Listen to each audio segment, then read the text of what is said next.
Welcome in drummers and maybe other musicians. I'm Matt from Total Drummer, and I say other musicians because this is a real quick video. I'm gonna give you a little exercise to help timing.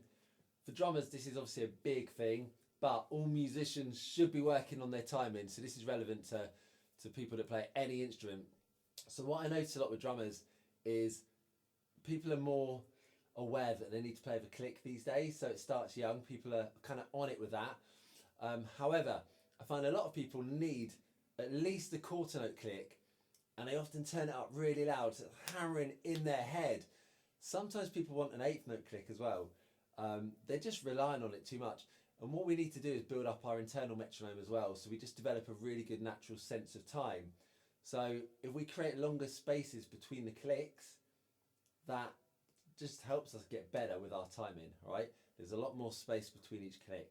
So one thing you can do is just put the click on slow, so just put it at 50 BPM. But here's a little exercise today. Very simply, we're going to put the click on beats 2 and 4. So it's a bit like with jazz when you've got the hi-hat going 1, 2, 3, 4, 1, 2. You know, that hi-hat foot pedal is keeping time on 2 and 4 in jazz. So it's that kind of vibe. You might feel a little bit exposed at first because you're not going to have that beat 1 click to fall on after your fills and with your first bass drum of the groove. So you feel a little bit probably like unsettled at first, but it's just a cool exercise.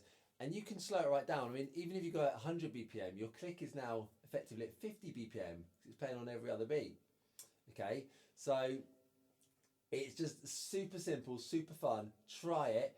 And by the way, if you're not using a click where you can just take out beat 1 and 2, just do what I said. So go, if you want to practice at 100 BPM, put your click on at 50, and it's going to give you half the amount of clicks, right? And then you just count those as beat 1 and 2.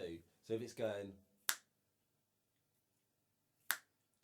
you go 2, 3, 4, 1, 2, 3, 4. So you can just get yourself in line with it, set it on 2 and 4. If you get super brave, you could even go slower and just have 1 click per bar. But for today, this is the exercise.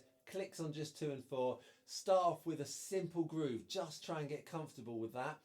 Once you feel brave and confident, start to add some fills, go into solos, go into some metric modulation, do whatever crazy stuff you want and get really comfortable. And it's just going to develop your internal metronome and just make your general timing better.